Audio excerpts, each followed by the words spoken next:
Tonight, World in Action has tracked down one of the most elusive men on Earth. This was the end of our search.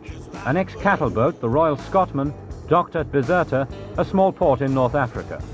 On board about 250 people, making some sort of a crew, and this mysterious man. The localized Scream Man thought he was a great scientist looking for insects. Everybody seems to think he's a millionaire.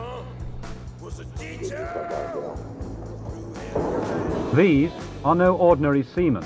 Their allegiance and devotion to the mysterious man is total. To them, he is my Commodore. The man is Rahn Hubbard, charmer, science fiction writer and showman, the creator of Scientology and the man who's pushing it into its new, more militant phase. He now requires that his crew must have training in judo and weaponry, and that they must be ethically beyond reproach, tough, formidable and effective. To them, he's a savior. One of them wrote, "That which I have really found is the nearness to the greatness which is Rahn, our founder. To me, above all, my Commodore." To date, shyness has overcome Mr. Hubbard when asked to appear on television. After several weeks of hunting for him with the help of almost every radio station along the Mediterranean and beyond, World in Action at last tracked Hubbard down. Just before dawn on a recent Sunday morning, Hubbard, who finds sleeping difficult, decided at last to speak. He spoke for a long time about his money, his beliefs, his critics, and the new authoritarian structure of Scientology. But first he spoke about his troubles with the British government. He put on his hat, he smiled, and he began. Well, that's very interesting. But let's correct an impression first. You said you were in trouble. Let's get my relationship to this completely straight. So on. I am the writer of the textbooks of Scientology. About 2.5 years ago or so, I even ceased to be a director of organization. The government, in the first place, I am not in trouble with the British government, not even faintly, and if I went in today or tomorrow, through immigration, they would tip their hats and say, "How are you, Mr. Hubbard?" as they have been doing for years. The immigration officials might well tip their hats, but they couldn't let him in. The day we filmed Mr. Hubbard, the Home Office decided that Britain would be better off without him. St. Hill Manor, England, Hubbard's British headquarters, handling an income of something like £1 million a year. But as Scientology expands, more and more governments and mental health authorities condemn it. I wondered, Mr. Hubbard, if you could explain simply to a layman what Scientology is. I think that'd be a relatively easy idea because it's actually a subject which is designed for the layman. And if you couldn't explain it to the layman, you would have a very difficult time of it. The subject name means skill, which means knowing how to know in the fullest sense of the word, ology, which is study of. So it is actually study of knowingness. That is what the word itself means. The subject, to me, that doesn't mean very much. I didn't understand that. I mean, what does it do for you, in theory? It increases one's knowingness. But if a man were totally aware of what was going on around him, he would find it relatively simple to handle any outnesses in that. Even after 3 hours of talking, we never got an explanation from him that we could understand. In fact, Scientology is a faith, a religion. Because faiths are now out of fashion, it calls itself a science. But scientists would have just as much difficulty with the beliefs of Scientology as they do with virgin births and resurrections from the dead. St. Hill is a nice place. Scientologists are very friendly and honestly believe that they can help whoever goes to them. Usually, they can. Scientologists do two basic things. First, they sit for hours listening to recordings of Hubbard, and they're examined to see how well they've learnt it. Now the mind, when it has an old experience, will add that data into its current experience, and it keeps coming up with wrong answers. A professor looks at some college student with a slight twitch of the eye, and this girl says, "He has winked at me." some dust got in his eye at that minute. What he tells them, when you cut through the jargon, is partly good sense, teaching his disciples how to calm down and deal with the things that worry them. The rest is religious ramblings and stories about his achievements in this life and the ones he's led before, which are as imaginative as his science fiction. Because she was assaulted when she was 10 by a fellow who winked at her first, and it messed her up considerably. Correct. I don't understand what oat crunchers are. Oat crunchers, they're a thing. The real hooker in Scientology is this instrument. They call it an e-meter. It's a very simple electronic device that's been around for years as a lie detector. There's no mystery whatsoever about it. Hubbard uses it in a process he calls auditing, the Scientologist's confessional. Here the student talks, often for many hundreds of expensive hours, about himself. His inmost secrets are dug into. As they question, embarrassment, fear, guilt, shame, any emotion will make the needle waver. American courts have condemned the e-meter as being totally unscientific. It measures only emotion. It can't distinguish between fantasy and reality. If you feel ashamed because you believe that in a previous incarnation you hammered the nails into Christ's feet, the Scientologists think that proves that you lived before as a Roman centurion. Unburdened, the student feels free at last. It's this area that's of deepest concern to the medical world. Although discussing their deepest problems naturally makes many people feel better, the Scientologists also apply this technique to people in no fit mental state to stand it. Sometimes, digging with the best will in the world into a student's problems, they can reduce him to a state of collapse well known to psychiatrists. The Scientologists gaily call it the sad effect. The only mystery about the e-meter is its price. In a recent US income tax trial, it was stated that it cost about £4.09 to make, while Hubbard was selling it for between £44 and £51. As the court commissioner said, such profitability, while not at all conclusive, is indicative of a commercial operation. The Hubbard College of Scientology Qualifications Division, Department of Certifications and Awards, does hereby certify that Janet E. Lundy has attained the state of clear. This girl has reached her goal. She has gone clear. Clears, like her, have gone through a list of some 60 questions written in Hubbard's own handwriting without showing any emotional reaction on the e-meter to any of them. Towards us, the unbelievers, they feel pity. They call us wogs. A speech before, so this is the first one for me. But I did want to say one thing. Validate yourselves. You're beautiful. Thank you.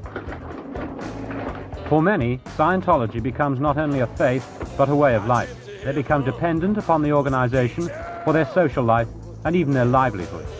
They work for very long hours and almost no money. A year ago, the organization did not deny a profit of £500,000. Since then, the income has touched £30,000 a week. They neither know nor care what happens to the money. About 3 years ago, Hubbard introduced a new note into his little kingdom, discipline. He laid down a rigid line of conduct. Since then, the ethics department has taken over more and more. This is one of Hubbard's ethics orders on critics of Scientology, so-called suppressives. FP order, fair game, may be deprived of property or injured by any means by any Scientologist without any discipline of the Scientologist, may be tricked, sued or lied to or destroyed. Last year, Hubbard wrote, Now get this as a technical fact, not a hopeful idea. Every time we have investigated the background of a critic of Scientology, we have found crimes for which that person or group could be imprisoned under existing law. We do not find critics of Scientology who do not have criminal pasts. Over and over we prove this. Politician A stands up on his hind legs in a parliament and braves for a condemnation of Scientology. When we look him over, we find crimes, embezzled funds, moral lapses, a purse for young boys, sordid stuff. Wife B howls at her husband for attending a Scientology group. We look her up and find she had a baby he didn't know about. Most recently, Hubbard wrote this of a group of people who defended against the ethics department. They are declared enemies of mankind, the planet, and all life. They are fair game. No amnesty may ever cover them. The Criminals Prosecution Bureau is to find any and all crimes in their past and have them brought to court and prison. Any C organization member contacting any of them is to use auditing process R245. Hubbard calls R245 an enormously effective process of exteriorization frowned upon by society at this time. But it's here, back on the ship with Hubbard, that ethics really flourish. The stated purpose of the ship is to get ethics in. Hubbard is captain. On the ship, he's not governed by English law. But we asked him about his authoritarian activities at his English headquarters. If there is an authoritarian structure at St. Hill, it has been brought into being by the government itself. St. Hill is trying to correct itself. It doesn't know what it's trying to correct because nobody has told it what to correct. We get these odd allegations we used to in the old days, and I'm sure they still do. And all they'd have to do, all Robinson would have to do is say, you fellows mustn't do so-and-so, and you must do so-and-so. And immediately these fellows would straighten out. As it is, they're trying to prevent Scientologists from doing something wrong, but they don't know what would be wrong. But Britain, we hope, is not an authoritarian place. It does not say to people, you will now stop doing this, you will now start doing that. And that is what your organization does. And some people find that helpful. They're told by you, and I'm sure you can do it very well. Not by me. Not by me. This ship's company right now. They think they're told by you at St. Hill. And they feel that you are a strength for them in that way. Anybody who has inspired a movement would be a strength for them. But let me clarify this very definitely. It is not an authoritarian organization, and the only reason why it is trying desperately to keep itself in some sort of very firm order and so on is because they're trying to correct things. But surely it's authoritarian in its treatment of suppressive people, that kind of thing. I mean, you don't allow criticism.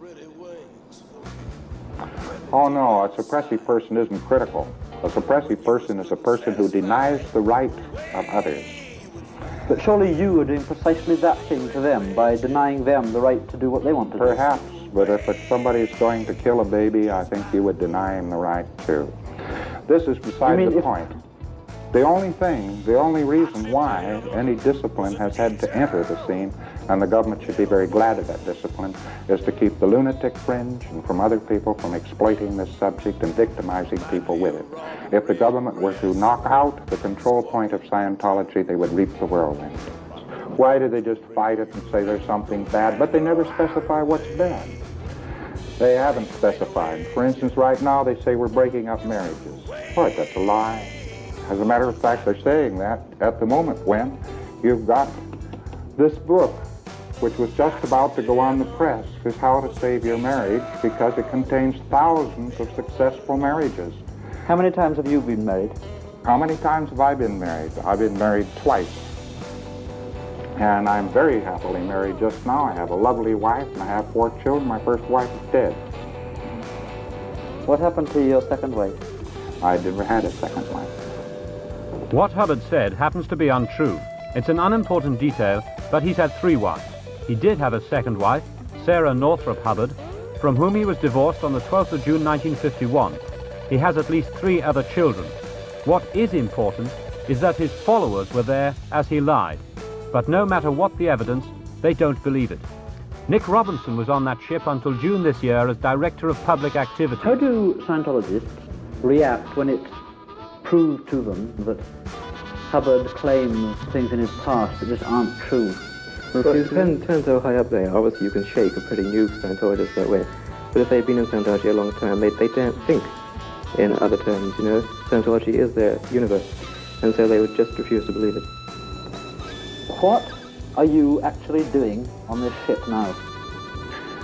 I am studying ancient civilizations, trying to find what happened to them, finding out why they went into a decline, why they died. This studying, I mean, what do you do? How do you do it? I have sent out several people to look over areas and so on. They come back, they tell me what they are. I go out to the important ones. Well, the way Hubbard did his research, so far as we could see, was to scout around the islands and the coastline of the Mediterranean and see what it suggested to him, you see. He was supposed to have total recall of past lives. this past life thing goes right through Scientology. So it's a pretty important thing to establish, you know. And one incident which he described at the party following his return was that he had docked at Sardinia.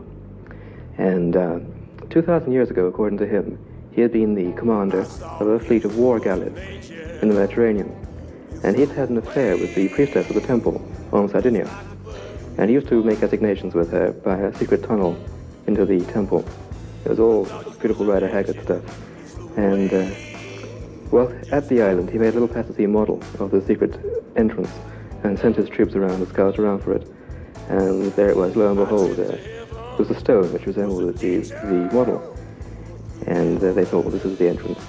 And when Hubbard described this at the party, celebrating his return, you know, the whole room sort of erupted into cries of good old Rahn and the whistles, you know. And I think I was the only one there, kind of skirting at the banquet, you know, who thought, well, this is marvelous showmanship, but it doesn't prove a damn thing about past lives. Do you believe that you